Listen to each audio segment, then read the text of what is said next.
Welcome back to Call Time with Katie Birnbaum. Thank you so much for watching all of these weeks and for bearing with me last week when I got a little serious about safety as it relates to the theater industry, but I think it's really important as the Delta variant is rising and as hospitals are nearly reaching capacity again. And I always want to be real with you guys on the show about the honest issues that are facing the theater industry. So thank you for watching that, and I hope you'll get vaccinated and keep wearing masks for our sake. But hopefully there was still a balance of fun stuff.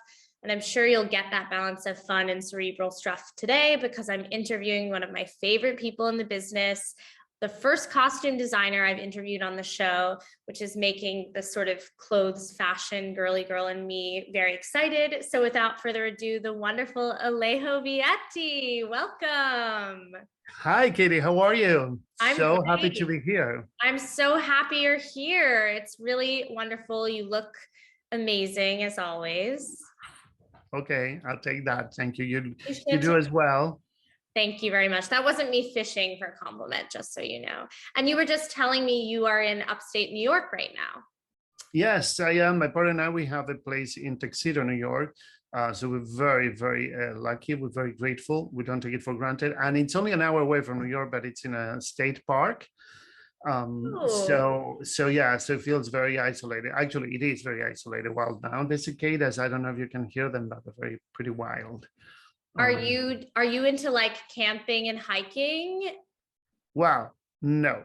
But my partner is, so every now and then, to make him happy, I do go on a hike with him because there's around the house, there's a lot of hiking trails. I mean, very pretty, actually. There's one to a fire tower. There's one around, we're next to a lake, so around the lake, etc. Yeah, I like a hike, but I like a hike where you can come home at the end and be in your house with plumbing. And totally, definitely, yeah. And I'm not very much into like hikes that are very, very steep. You know what I mean? I kind of like hikes that are a little bit more soft. A nice walk. Well, excellent. Before we get into everything, I'm going to introduce you for our viewers who may not be familiar with your work. Alejo is originally from Argentina. He came to the US to make his career in costume design, where he hit the ground running, designing for Broadway shows like Enchanted April, Good Vibrations, Julius Caesar, Henry V, and Jersey Boys as an associate. He made his solo Broadway debut in 2014, the hit Carole King musical Beautiful, and has since also designed the costumes for Holiday Inn and Allegiance on Broadway. And we had an Allegiance alum last week on the show, Marcus Choi.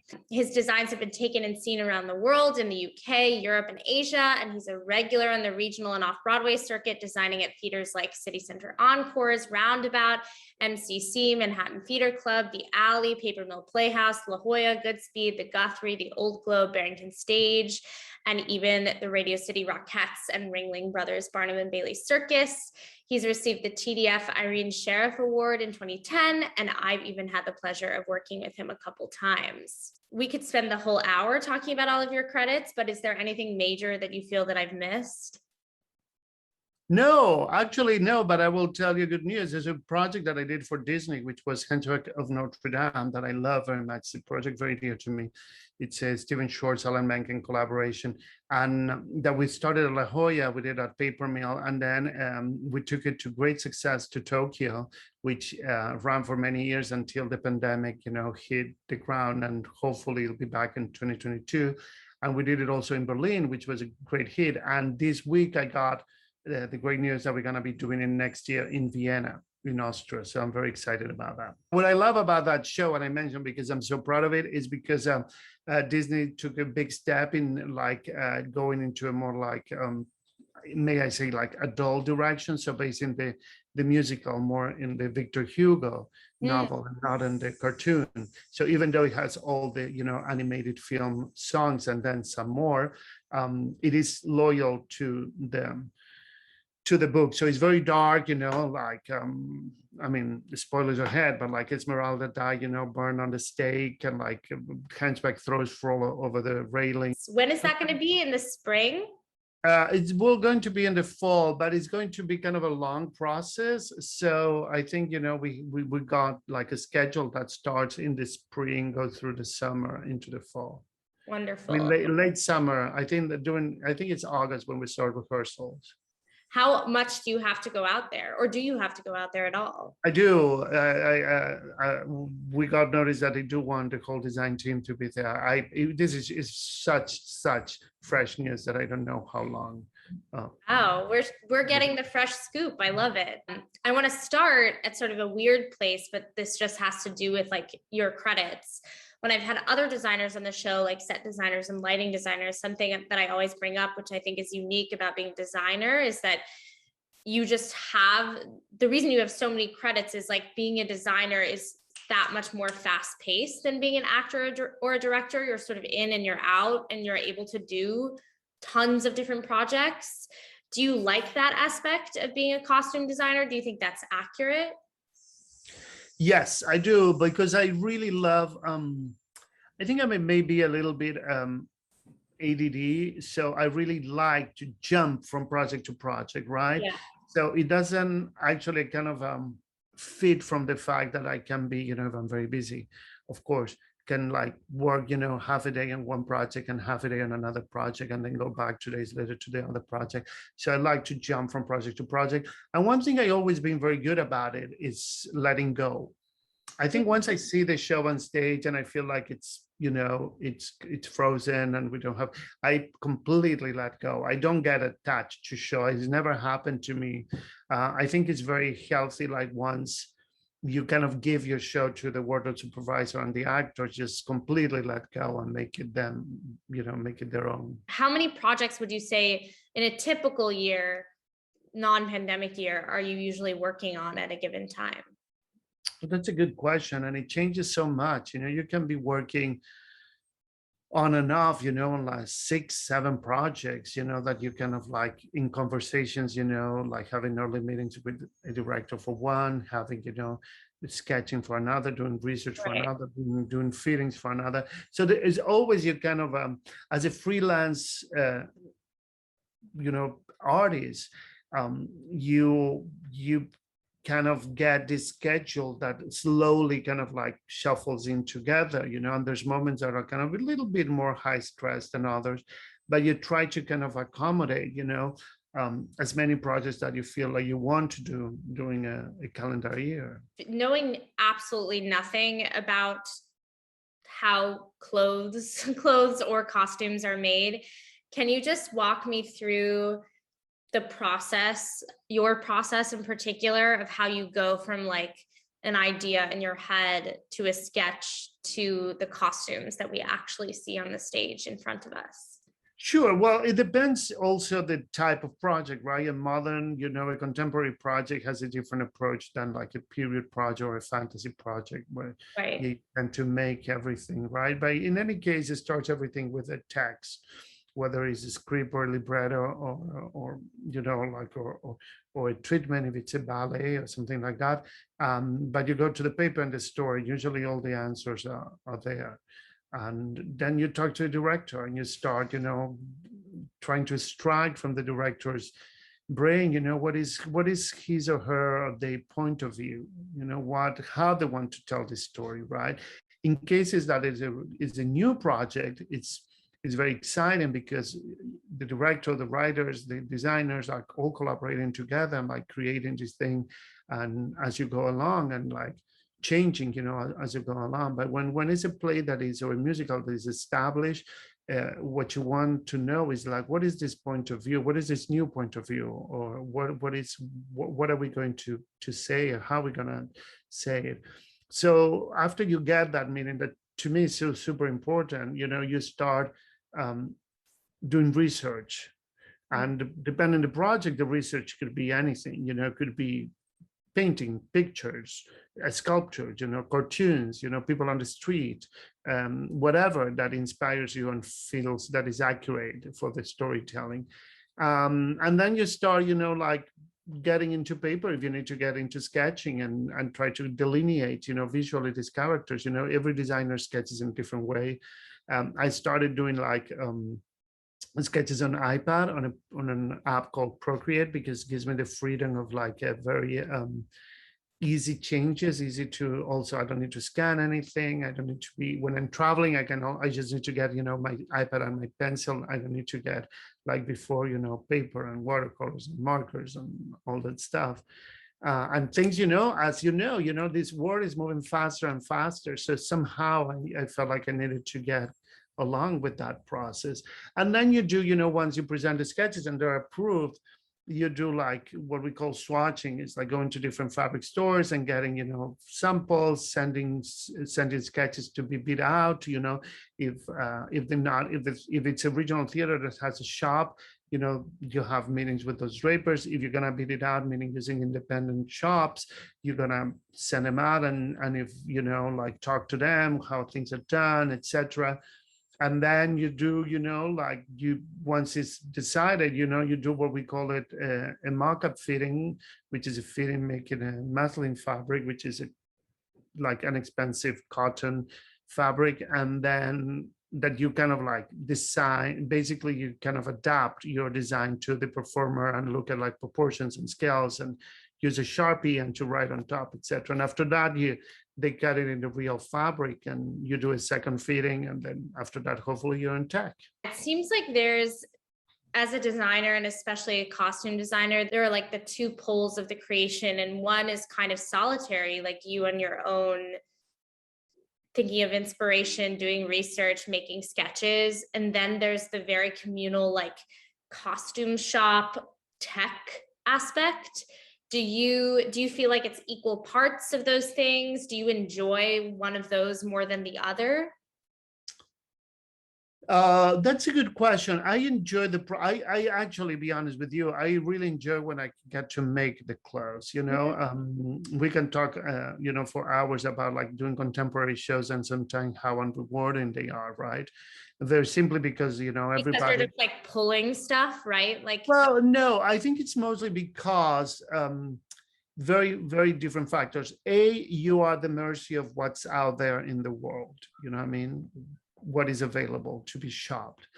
B, everybody dresses in contemporary clothes. So therefore, like people feel more like an authority about it, everybody. So you can get notes from every. Oh, interesting. So oftentimes, and it's a thing that I have talked to many actors about it. Oftentimes it's harder for an actor, unless it's a very specific delineated character and none or whatever. If you're just playing a regular person, even though sometimes it's a little hard for the performer to not to let her day taste be on the way of the character. I don't know, let me give you a stupid example. If you say like the person doesn't really like to wear orange, right? It will be harder probably to put them like in modern clothes in orange than if you put them like in a 1930s dress that is orange. Do you find that you get a lot of notes from actors? I wouldn't call them notes. I do love actors so much. I love to collaborate with them. So I always value their input. Not only that, but I'm always, when they're like, you have to understand that when you work with actors, you put them in a very vulnerable situation. You put them sometimes, like you ask them to take their clothes off, be in front of a mirror, put on stuff that, like it was created by other people. And then you talk about them with other people in third person, right? So to me, it's super important that I kind of like establish a relationship from the get-go with the actor, because they have to feel somehow that I need them to trust me, even if it's a little bit, right? And what's the reason for that? If we never met, I totally, like I need to prove to them, that they I deserve their trust. So when they're in front of a mirror, you develop, every designer, every costume designer does, whether they're on TV, in film, or whatever, you develop this sense of, you can read the actor right away, for like movement, facial expressions, you can know right away if they feel comfortable or not in what you're putting them, and like oftentimes, they're very diplomatic, and if they hate it, they try to be super polite about it, and you're just like, oh, come on, I get it, it doesn't work, let's move on and try to figure out what is the right thing. So I really love the collaboration with the actor, because don't forget that when we sketch it, it's like 2D, is on paper, and then when you put it on a person, it takes real like 3D scale. So you need to figure out like how that really works, and you can use like, even if it's, you use something like a white t-shirt, even if you take the same t-shirt, the same size, and you put it in 5 different people, will look completely different. Totally. So that, and at the end of the day, like the thing that I have to remember is that above everything, character comes first. Yeah, it's such a good point you make, because now I'm thinking about like my time as an actor, and I've always had amazing relationships with the costume designers, and I've never thought about it, but you're totally right. That must be a conscious effort that costume designers make, because you're so right. It's a vulnerable act, and it can be really weird to be in clothes that don't make you feel comfortable when you're already doing something very vulnerable. Which reminds me too, like, it seems like there are these two unique aspects of making costumes for the stage that are different than, say, like designing clothes. One being, like, do you have to think about scale of the theater? Like, what is going to show up in like a huge theater? Do you ever find that you have to think about like, oh, I have to make this a little flashier than I would make it if it was a normal outfit? Does that make any sense? Oh, totally. You always think about that. I mean, like knowing the venue, or like the amount of seats, etc. You have to have in consideration like many things. Like the space, the durability. You probably won't design the same way if you're doing a show that is gonna run for 1 week, or if you're doing a show that's gonna run for like, it's an open end run. You won't design the same way if it's a show that is a regular play, or like if it's a musical with heavy dancing. You have to have other considerations: movement, durability, sweat, heat, all those things. So you have that, but that kind of stuff is kind of embedded in you. So when the venue, you kind of design with that thing in mind. I mean, if you design something that's going to be on the stage of Radio City Music Hall, it won't be the same as if you design something that's going to be, like the more intimate space, downtown. So you have that scale. You use like a different scale of like trims or details. So usually what I do, whatever it is, whatever the project is, I kind of tend to start focusing on silhouette. Like, what is the silhouette? What is the shape? And sometimes I even like in a fitting kind of squint my eyes a little bit. So I kind of wash away all the details and just see the shape. Oh. Because that is kind of like the thing that will help me the most about like how to get, like, once I have a good silhouette, I think I feel comfortable that I can like keep going. It's almost like you start chipping in a fitting. You start like taking first look at it, and then you start like making very specific shaving things away. But you're always very conscious of, like, you as a performer, if it's a musical, what is your movement in this number?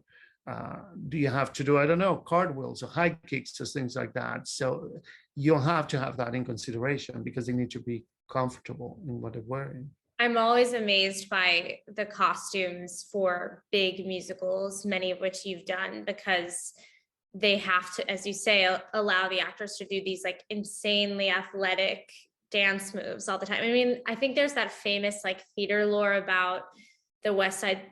I don't know if this is true, actually. So tell me if this is true, that the West Side Story costume designer, Irene Sheriff, had to make the Jets' like pants with special denim because of that kick that they did. Is that true? Yeah, definitely true. Actually, we think it's in Hal Springs' book. I mean, he talked about it, that he didn't understand, like Irene Sheriff make him understand why the importance of like why things needed to be made in order to allow them to dance.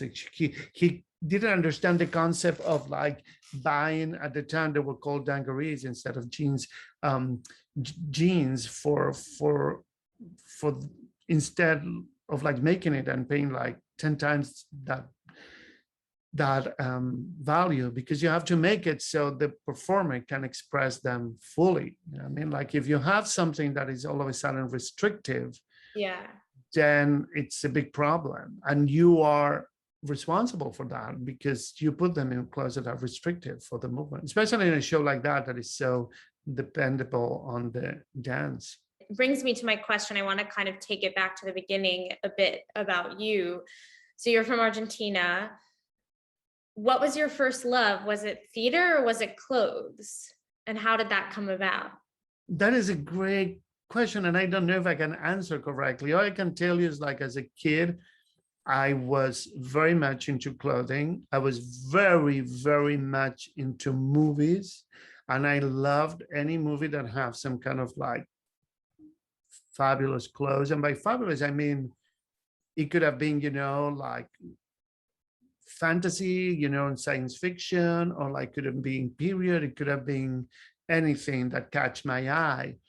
And I was very lucky because in my household, even though my parents were not in the business, my father was very much into movies and my mother was very much into live performance, very much. So my father, I learned the love to the cinema through my father.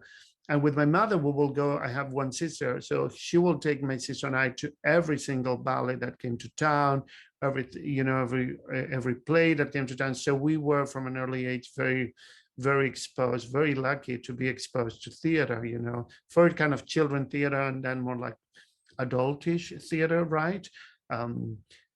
But so I kind of had like an embedded love for that and for clothing but I thought that I will be a set designer. Like I remember as a kid, I had these little toys called figurines called Playmobil. I think they're German.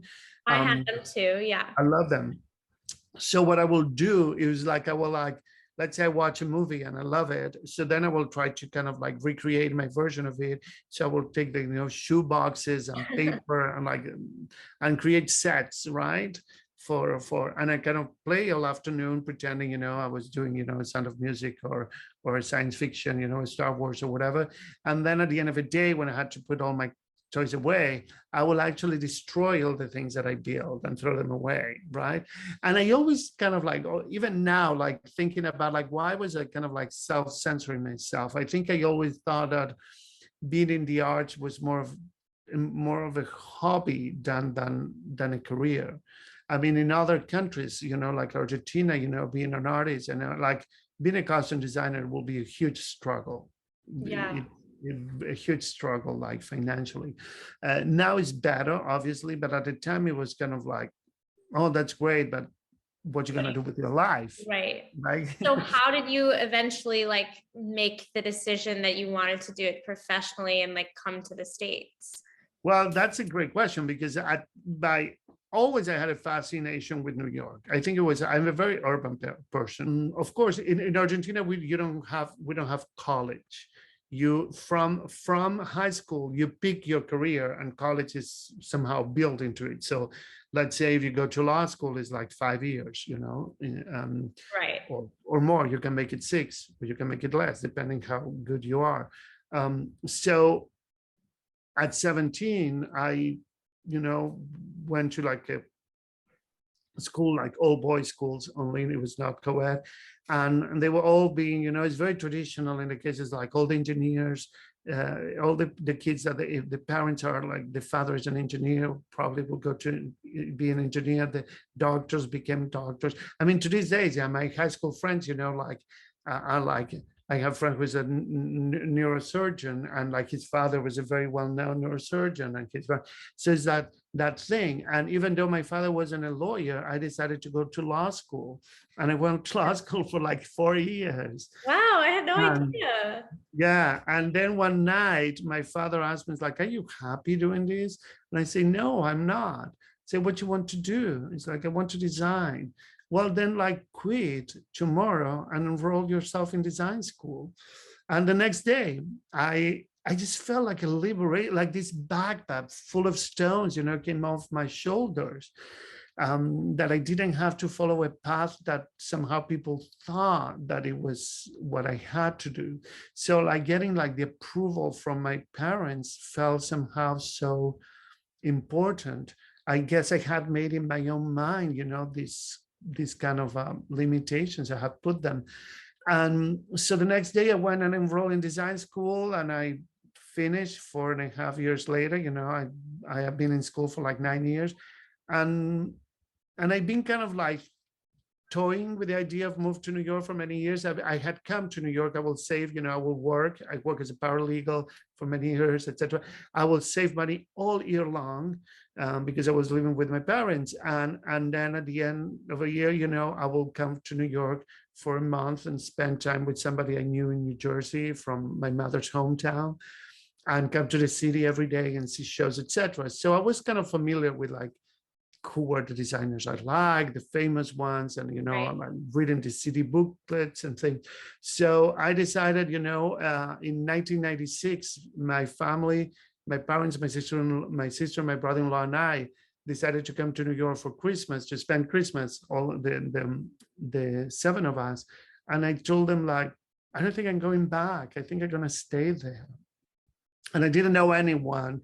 I didn't have papers to live here. I only have a tourist visa, and I didn't have any money. So they say, okay, good luck. So we all came, and then I went with them to JFK, and they went back, and it was a big struggle at the beginning, and there was no internet, but I grabbed, sorry, making this story long. Please. I That's grabbed fine. the phone book, right? And I made a list of the people that I admire, and I called them. They were like all listed on the phone book, and I talked to them, and then they give me interviews. And then a very well-known designer called Anne Roth, who, he just had won the Oscar for The English Patient. She told me, like, yeah, come, here for like kind of like as a PA, like assistant thing, 2 weeks in her studio. And I totally flanked. I mean, because I didn't know where things were in the city, etc. But that's another story. But then she recommended me to someone else, and then I kept bouncing things, and I never had to do anything else. And eventually I got a lawyer, and I got my papers, etc. Got in the union. But so I was very lucky. I guess I was very lucky. And I always think that right now, I think about it, and I think like, wow, I was like completely delusional to do something like that, right? But I think like I was so not, I guess so propelled by passion or love or wanted to do something, that I never contemplated a plan B. Never. I never thought, I was like, what would I do if this doesn't work? So I wonder if that was somehow what kept me going and going. I don't know, Katie, but I'm thinking right now, I was like, what was I thinking to come to a different country with like nothing, not knowing a single person, and do this? Well, it's interesting because I think in some ways you had already done your plan B and realized that you weren't happy doing it. So you had. That's a very good point. I never thought about it. Thank you. You're welcome. That's so interesting. So wow. So Anne Roth was like one of the people that took your call. And I imagine one of the ways you move up in the world if you're an aspiring costume designer is by like working or apprenticing or associate designing for various costume designers. Is that how you did it? Yes, definitely. Yeah. Definitely. Yeah, definitely. It was very important for me. But I think that I will say, if anyone that is listening and watching this, it's contemplating going into the design world. I'm a huge fan of the assisting, path. I think it's really good, and you learn a lot, and you have opportunity oftentimes to work in projects that with a project that you may not be able to work until later on in your career, Broadway shows or operas or something on a bigger scale. So by the time, if you assist on a bunch of those, by the time you get to do your own, you're so used to know how it works, you're not surprised or you're not stressed about it. But I think the important thing is that, to me, is like if you're going to assist someone in whatever discipline it is, I think it needs to be someone that you admire, that you really look after, that you like the work, you like the way they present themselves, etc. Otherwise, I don't know, it will be like fulfilling for you. I mean, in my case, yes, I had a chance to be an assistant and associate of people that I admire very much. So I learned a lot. Yeah, I was going to ask, are there any people in particular that you feel mentored you or designers, costume designers that you never worked with, who you like think about when you're making your work? Oh yeah, most definitely. I think my experiences with Jess Golsing, who's someone that I love very much, and I consider him somehow a mentor. Definitely, I learned so much with him, from the design point of view, from like the way he communicated with directors, with producers, with actors, etc. So to me, it was like very important. Another one that I admire very much, and I had the chance to work with twice, it was it's a British designer, Bob Crowley, who I think like I think he's just phenomenal, and also he's incredibly generous as a designer. It was a great experience as well. So in my case, I have like great mentors and people that I admire to this day. And in the case of Jazz, is someone that is probably it will be in my life. As long as I'm here, as long as both of us are here, somebody that you develop a relationship that goes beyond work and becomes much more than that, and that's eventually what you value the most, without forgetting how much you learn from that person, and being with a person and collaborating with that person, and having the chance to be a part of projects like Jersey Boys and others. That's definitely true. I think it's a great thing about like the creative team. Like being an actor, you don't really get to have official mentors in the business. You can have mentors, older actors and more experienced actors who know more that you can go to. But when you're becoming a director, costume designer, set designer, whatever, because of the assistant or associate track, you do, as you say, end up working with people that you admire, and then you get to develop these amazing friendships and mentorships that last a lifetime. And I've definitely benefited from that myself. You sort of talked about this before, but are there styles or periods that you gravitate towards when you design? You sort of said not contemporary, but is there any? Well, I do. As designers, I don't want to generalize, but we all do contemporary clothes, and there are people who are like really masters in doing it, that they have like a knack to do it like fast and furious, and with a great point of view, with great clarity. But I do enjoy very much doing something that it's either period or fantasy. And when I say fantasy, it doesn't mean to be like bizarreness. I include in fantasy like what I call periodish, when you do something like, whether it's a Shakespeare or a classic or whatever it is, that is somehow rooted in a period, that you give your own spin, to the audience will look medieval, but in reality will be more like medieval-ish.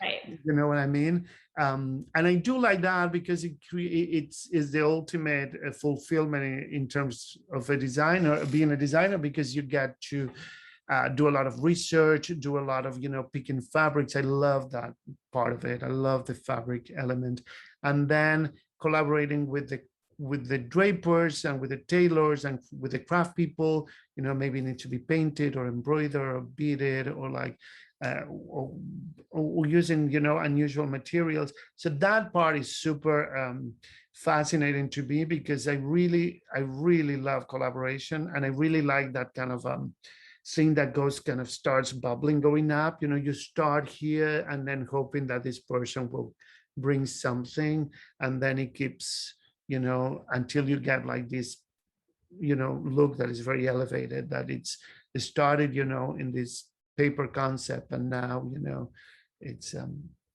and when you put it on an actor, it's like the ultimate satisfaction, because until then, whether it's in a hanger or a mannequin, it's kind of dead.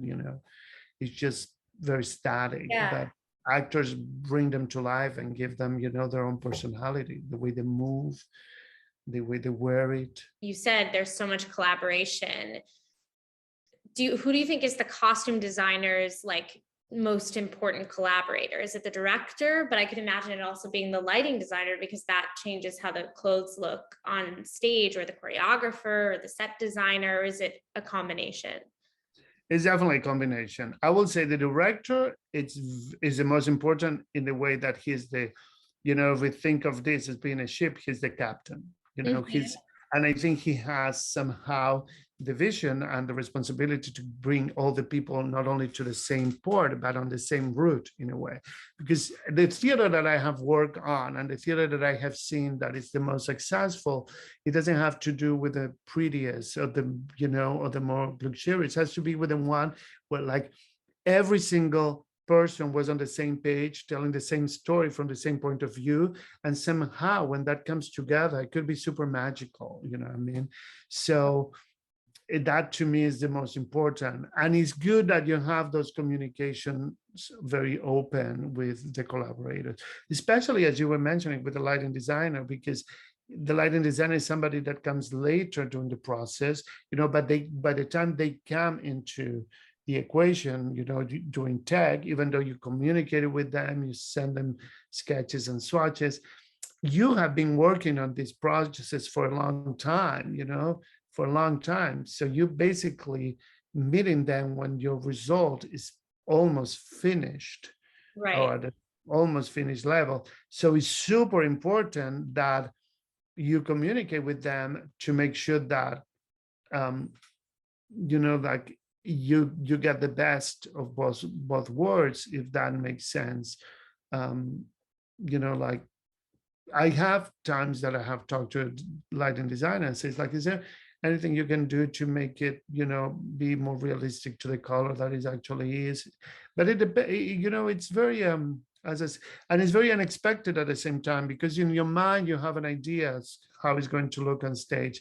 But until they're like on stage with the actor on the set, with the props, you know, and the lights goes on, you won't know exactly.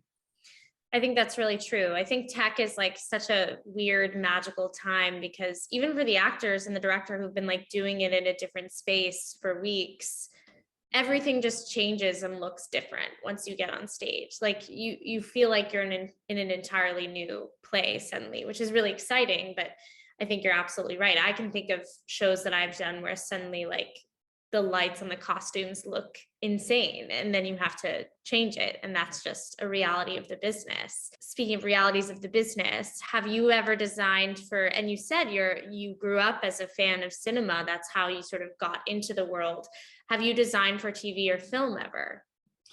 I have done my experience on TV and film very, very, very little. You know, a few commercials here and there, like a thing for TV for like VH1 or promo or Yeah. something like that. I mean, it's something that I actually would have loved to do, you know, like get into film and TV, especially if it's like period pieces. But you know, like this path took me this way, and I'm super grateful. I'm super happy with the way my career in a way has found me Yeah. in the States. You know, it's something that I am very proud, you know, because I didn't go to school here, so I didn't develop those relationships, you know, with other designers and with other directors that are like in the same class that you are, etc. And they kind of move along together, you know, as Right. years pass. I didn't have that. I have to start from square one, and and even though, you know, somehow, you know, every designer, you know, has their own like uh, process, and no path is equal to another. um, I am very happy with the way that it developed for me. Yeah. Yeah. Did you find that the theater community was very welcoming to you when you first came? You know, that's kind of a loaded question, especially in these times that we're going into this reckoning of the theater in the US. That's sort of what I was Um, getting into. yeah, and I don't like to use the word American theater, because in a way I personally kind of don't like the appropriation of that word, because I do feel like in Mexico and Canada and Guatemala and Argentina and Brazil, they all make American theater in a way, you know what I mean? Like I would say the US theater. Um, and I belong to a generation, you have to think that I started like over 20 years ago, that it was as an immigrant from South America, to me was more about being accommodating or trying to become um, the person or the designer that I was expected to be. to the point that I was super annoyed with my accent. I mean, I've been here 25 years. I mean, you made the math since 1997. So I don't think this accent after 20 something years will go anyway. And I kind of like right now, I don't even hear it myself, right? I I never love did. your accent, for the I record. appreciate that. So to me, I was part of a generation that was more about trying to learn how to be an American theater, an American designer, a US designer, than trying to, like assimilate or make like compromise or whatever.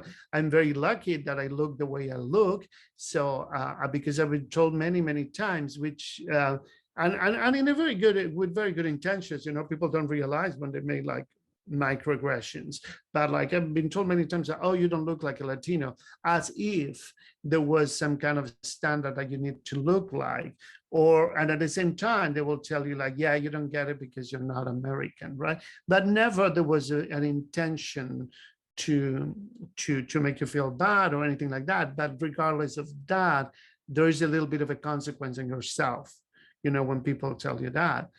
So somehow you kind of like start thinking like, okay, this is what I expected to be a reactor design, etc. So now, I'm working a lot with like different groups that are trying to change things in theater. I am for the last year and a half, I have like doing a little bit more of exploration, self-exploration about like, how can I kind of start peeling off those layers that I have somehow created, whether were because I thought I needed to create, or whether it's because people thought I needed to have, in order to try to bring back my baggage, my cultural baggage, and everything that makes my point of view just be my point of view. Yeah. Do you think, I mean, it sounds like you think, and you're doing work to make it happen, that to make the theater community change in that way, to allow it to automatically accept people's individual backgrounds and where they're coming from, rather than have everyone kind of assimilate, as you were saying, like when you came up in the industry. So you think it's changing? I do, definitely. I think like younger generations are like, they have this like strength and this like clear vision in a way that it's I admire so much, and this honesty and this like kind of like really interest in like being transparent and being true to yourself. And I really enjoy seeing that. I do think though that there's like different bubbles, right? Because I think like equity backstage still have like ways to go. I don't know if you have been read the last visibility report and see, like for example, like in the season the Broadway season 1819, which was the last Broadway season that we have, out of 100, I believe 152 possible design contracts, only 11 of them went to BIPOC designers, and probably some of them were repeating designers. So that's even less than 10%. So what I'm trying to say is like, even though we may be, and I don't want to speak for the actors, but maybe sometimes you will see like there's maybe more equity on stage, but still backstage is not happening, and I think there's like there's many examples, that you see stories that belong to a specific ethnic or race or culture group, and nobody that belongs to that specific group is represented in the design team. I'm talking as a designer. I mean, I can give you an example, like just silly, if you take something like West Side Story, that show that tells to a very specific story, like I believe that's been done on Broadway from the original to the last revival, and I believe it's like 6 times. And to my recollection and to what I've read, I don't think that never a Latino or Latinx designer has participated in a production, never on Broadway. So I think that needs to change somehow, or at least invite those voices to be part of it. Yeah, I think you're completely right. Design and creative team and offstage and tech and everything, as you say, is light years behind actors. I think you will. It's very common, I think, to go see a show where the cast seems pretty diverse and then the entire creative team is white. There's an enormous amount of groups working for this, an enormous amount of group, whether it's in the design community, in the acting community, in the directors community. And I mean, somehow, you know, like utopic dream will be for all these groups somehow to be like grouped together, not to be redundant, and work towards the same goal, because we are working all, but I think a lot of this work is done in like smaller cells that need to somehow become part of them, of a bigger movement that will, you know, there's a lot of gatekeeping, and there's a lot of in theater, and there's a lot of I mean, this conversation could go forever, you know. There's a lot about like the perception, oftentimes in theater, the perception of who people are like based on what are the credentials on the accolades, you know, having the fact that, you know, having the cachet of an award nomination or win, you know, all of a sudden puts you in a higher position of to being hired. So that's sometimes why, you know, left other voices without being able to participate, because they don't have either the credit or the award or of that level of notoriety. And I think that's even more true with design, because at least when you're an actor, there is sort of the promise of like going to an open call and being like seen by someone and being plucked from obscurity and like put on Broadway. Obviously, I think that is like to some extent an urban legend, but kind of still happens, or at least has the option of happening. With design work, as we've been saying, like so much of it is like getting an assistant job, getting an associate job, working It's a your way curve, right? It's a journey. But the thing is also, you know, I mean, like when I say everybody has to do work, because we as designers as well, you know, we have to now be more conscious when we hire assistants to make sure that we include those all those voices as well within our teams. This season is really great because I mean, like there will be like 7 plays. I mean, there will be an enormous amount of like BIPOC designers doing their Broadway debuts, and it's wonderful. I just hope that sticks to it, you know. I mean, that keeps happening, you know, on level. At the end of the day, I always say that, you know, especially when you talk about like commercial theater in New York, there's a lot of it that is a mathematical equation, right? There's like, you probably know better than I do. I mean, how many Broadway houses are? Like 41, you know, and some of those houses will be blocked for years to come, you know, because they have blockbuster shows. You know, if you think about the Majestic and the Minskoff, you know, with like Phantom and Lion King and like Evan Hansen and Hamilton and Book of Mormon, etc. So that leaves the, you know, the pool of houses smaller and smaller, and the season is specific. You know, the numbers of shows usually fluctuates between a certain amount. So, but the pool of like talent keeps growing: actors, designers, stage managers, directors, etc. And then you see, you know, like people who've been in the business for like doing, you know, being like, you tend to see a lot of like the same names over and over in every field, right? So you don't see a lot of like a good movement and introduction to bigger voice. And there's a lot of, when that happens, there's a lot of touch and go. You know, they do the one show and then never again, because maybe move from like a festival theater or a small house or whatever. So what I will personally like to be, you know, to see more faces, to see different faces, to see, you know, like when I take the subway, I would like that kind of representation to be on the stage and backstage as well. I think that's a really good way of putting it. I was talking about this with someone recently, like they actually have to make, if they want to change the environment, they have to actually make investments in people which doesn't just mean like plucking someone out of obscurity and being like, hey, produce this show on Broadway. It means like finding people when they're young and giving them the support and the resources that they need to do the residencies, to do the schooling, all those different things. But we could be on that forever. But sort of on that subject, I want to, before we wrap things up, end by asking if you have advice for aspiring costume designers, or particularly aspiring Latinx costume designers trying to break into the business? Yes, I would say that they should dream big. And whatever they want to do, they should pursue it, whether it's work on The Mandalorian or whether, now I feel like with social media and internet, etc., there's a much easier way to try to get in touch with people. Somehow or another, you can find a way to find somebody that works in any of the projects that you like to be involved and contact them somehow. I feel like being proactive is very, even though it's really hard. I mean, for me, it's really hard, always being, to kind of like send, emails and that kind of thing. I think nobody enjoys doing that kind of a thing.